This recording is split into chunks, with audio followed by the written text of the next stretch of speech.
Alright, so Nicholas is here. It's funny actually. I'm trying to pick zones that have enough bounces on the 1 hour. The fuck?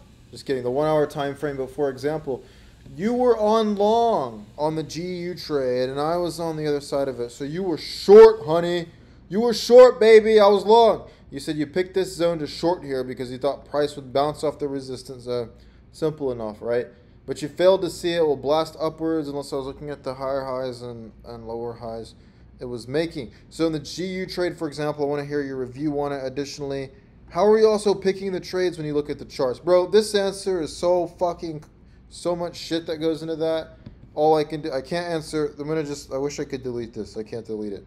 I can't answer that just because it's way too generalized and broad. I can, however, give you a little shebang. You know, you didn't really ask a specific question, bro. You just asked, would love to hear your review on it. I was like, I could, if you could ask a specific question about a specific setup. You didn't ask a specific question about a specific setup.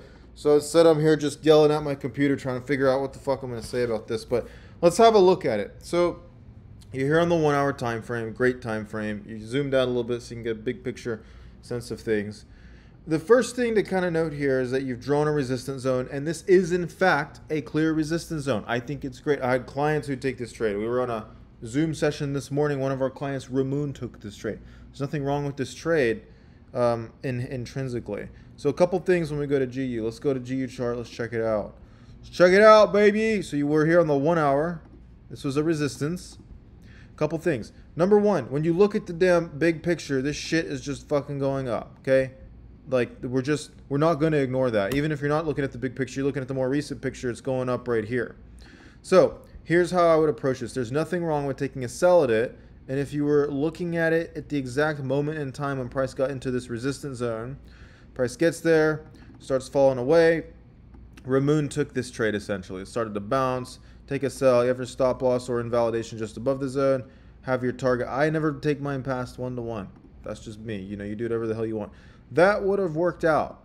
Now, one thing to note here is, say you were in this trade, bro. Say you had like a wider stop, wider profit target. It was some shit like this, and it didn't hit your profit target.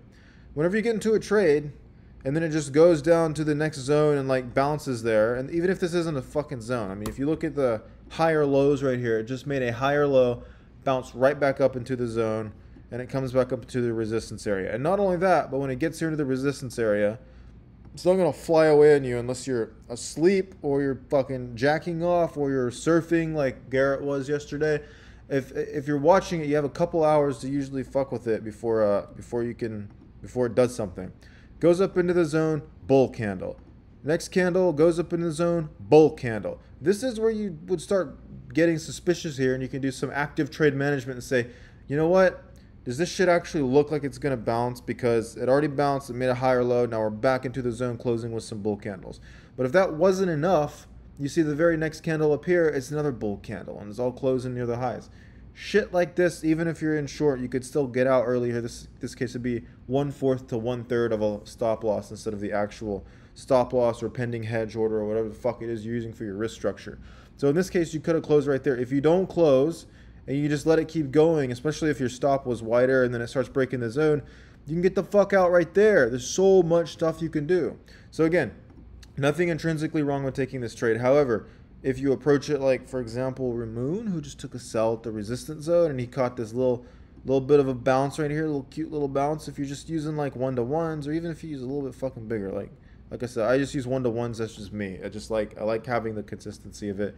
Very predictable, very sustainable, long term. It just works better for me that way. If you're just taking a little cute trades, nothing wrong with it. Just keep in mind, if price pulls back and makes a fucking higher low and comes rocketing back into the zone, the more a support resistance zone is tested, the less likely it is to be respected. If you remember that, that'll save your ass during a lot of shit.